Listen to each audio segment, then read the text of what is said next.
Fala galera do EBNU, tudo bem com vocês? Meu nome é Adriano, eu faço parte do grupo Integre Jovens da EBNU e a gente vai dar continuidade a mais um capítulo do livro Juízes para Você, do Timothy Keller. Esse capítulo abrange os capítulos 19, 20 e 21 da Bíblia. E se você não viu nenhum vídeo nosso ainda dessa série, a gente vai colocar um card aqui para você conseguir acompanhar com a playlist de todos os vídeos que nós fizemos desde o capítulo 1 de Juízes. E a gente está entrando agora no último capítulo desse livro do Timothy Keller, que é o 13. Mas a gente não precisa entrar em pânico, porque são duas partes e a gente está na parte 1 ainda. Então a gente tem bastante coisa para desfrutar. O título desse capítulo é Nação Sem Rei, e como nós vimos no início do capítulo 19 de Juízes, ela diz que naquela época não havia rei em Israel. E isso era uma necessidade daquele povo, essa necessidade de ter um rei, um salvador. Porque como nós vimos em todos esses vídeos, a gente vê que eles andam meio que na contramão daquilo que Deus quer para a vida deles. Assim como no capítulo 18 de Juízes, 18 e 19 a gente vê que a história gira em torno de um levita.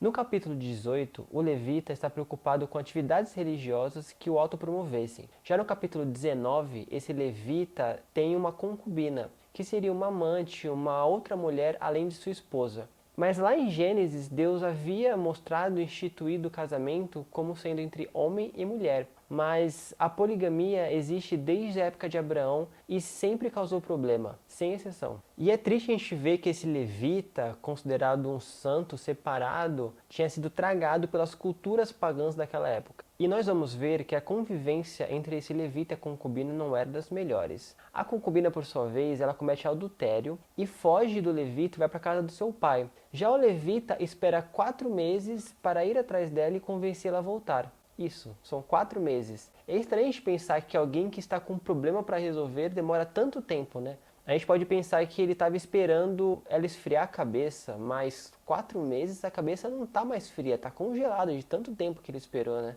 Mas na verdade aqui ele não estava esperando ela esfriar a cabeça, ele queria favores sexuais. E a gente vê que esse relacionamento não é dos mais amorosos. Então o levita se junta com seu servo, 2 jumentos e vai atrás de sua concubina. E quando o levita está perto da casa dela, o pai da concubina avista o levita e vai ao encontro dele alegremente para recebê-lo em sua casa. E o pai dela o trata muito bem e consegue persuadi-lo a ficar em sua casa por 5 dias. E eu fico imaginando que era mais ou menos assim. O levita falava, não, hoje eu vou embora. Ele falava, não, fica em casa que hoje à noite a gente vai fazer uma lasanha top para você. Aí no outro dia ele falava, não, agora eu vou embora. Ele falava, não, mas hoje é quarta-feira é dia de feijoada, você precisa ficar aqui. E assim ele conseguiu persuadi-lo para que ele ficasse 5 dias em sua casa. E essa hospitalidade era algo esperado naquela época, mas não de uma forma tão excessiva. E por que então que o pai da concubina estava agindo assim com ele? Isso tinha uma explicação, porque naquela época o castigo de adulterar e abandonar era morte e desonra para a família. Então, o pai dela queria garantia de que ele não ia fazer nada com eles. E quando ele percebeu que o levita só queria levar a sua filha embora, ele ficou mais tranquilo. E entre eles, essa relação, essa negociação já tinha sido resolvida. Em nenhum momento o texto menciona que o levita foi falar com a concubina para ver se ela queria voltar. Ou seja, isso foi resolvido entre o pai e o levita. Um queria garantir que nada ia acontecer com a sua família, o outro queria favores sexuais. E a opinião da concubina ficou de lado nesse momento. É importante observar aqui que normalmente uma história é rodeada de personagens cujo seu nome é conhecido. E aqui, a única pessoa mencionada vai ser Finéias no capítulo 20. E por que então que a gente não tem o nome das pessoas? Porque homem e mulher tipificavam Israel. Ou seja, não havia diferença em suas atitudes, eles agiam da mesma forma.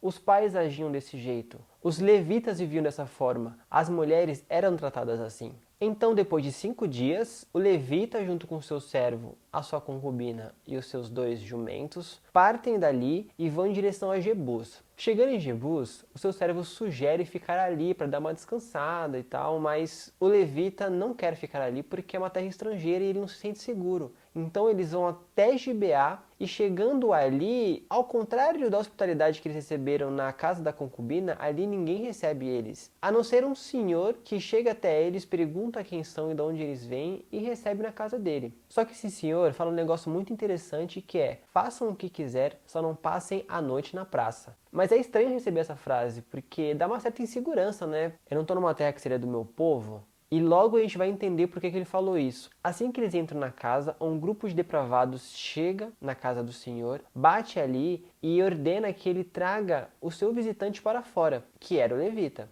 Então esse senhor vai lá fora para discutir com eles e ele fala o seguinte: primeiro, essa ideia de vocês é uma loucura, não faz sentido nenhum. Segundo, ele é meu convidado, ele é meu hóspede, eu tenho que tratá-lo bem, eu não posso trazer ele aqui fora. Na sequência ele diz: olha, eu tenho uma filha virgem, tem a concubina desse meu hóspede e vocês podem ter relações com ela. Mas os homens não aceitam e não escutam o senhor. E uma coisa que me chamou a atenção é por que ele tentou resolver essa situação oferecendo 2 mulheres para esses homens. E outra, por que ele não ofereceu o servo do levita, já que eles pediram um homem? Mas vocês lembram a atitude do pai da concubina junto com o levita, onde a opinião dela não era necessária? Aqui a gente tem algo similar, porque a mulher era vista como alguém menos valiosa, mais descartável do que o homem. Então ele pensou, bom, eu não posso fazer isso com ele, mas com elas não teria tanto problema assim, né? E isso tem um conceito completamente contrário da criação de Deus, onde homem e mulher foram criados à sua imagem e semelhança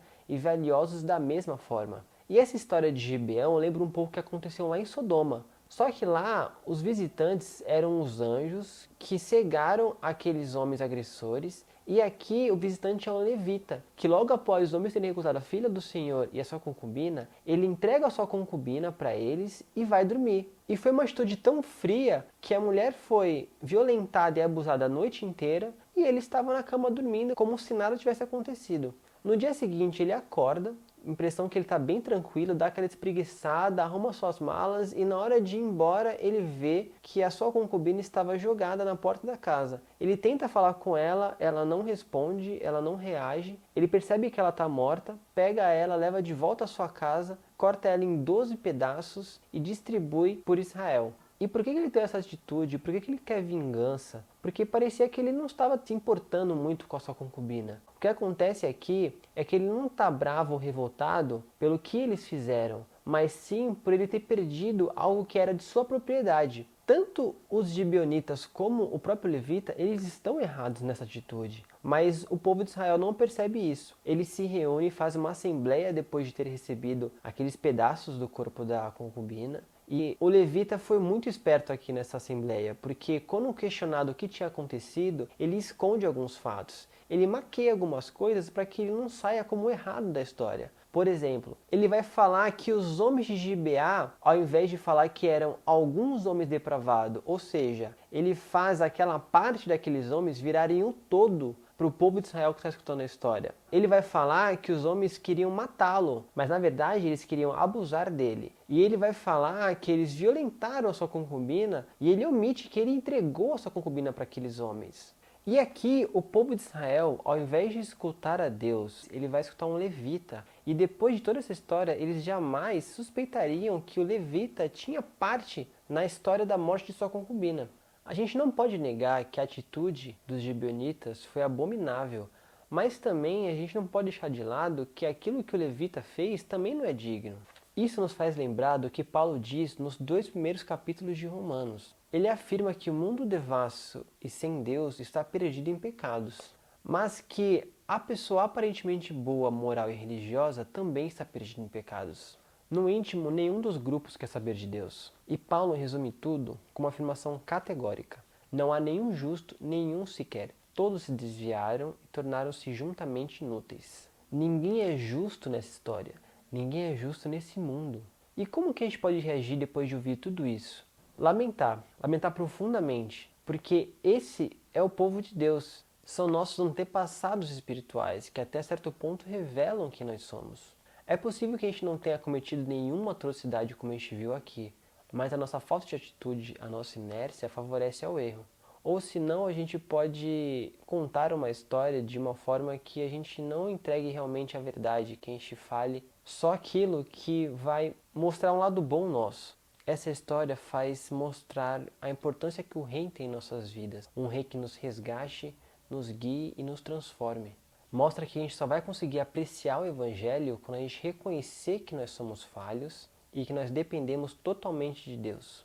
E agora eu queria trazer algumas reflexões para que a gente faça essa semana e a gente consiga resgatar alguns pontos que precisam melhorar em nossas vidas. A primeira questão que eu queria trazer aqui é: em que situação você acha mais cômodo editar a verdade? Aquela situação que você prefere não falar o que realmente aconteceu para que as pessoas não vejam quem realmente você é. Outra questão é: existe em sua vida algum segredo bem escondido que você precisa se arrepender dele? Reflita sobre isso, galera. Espero que vocês tenham gostado. Curte aqui nosso vídeo, compartilhe para aquelas pessoas que você acha que será abençoada com isso que foi discutido aqui hoje. Esperamos você no próximo sábado e até a próxima!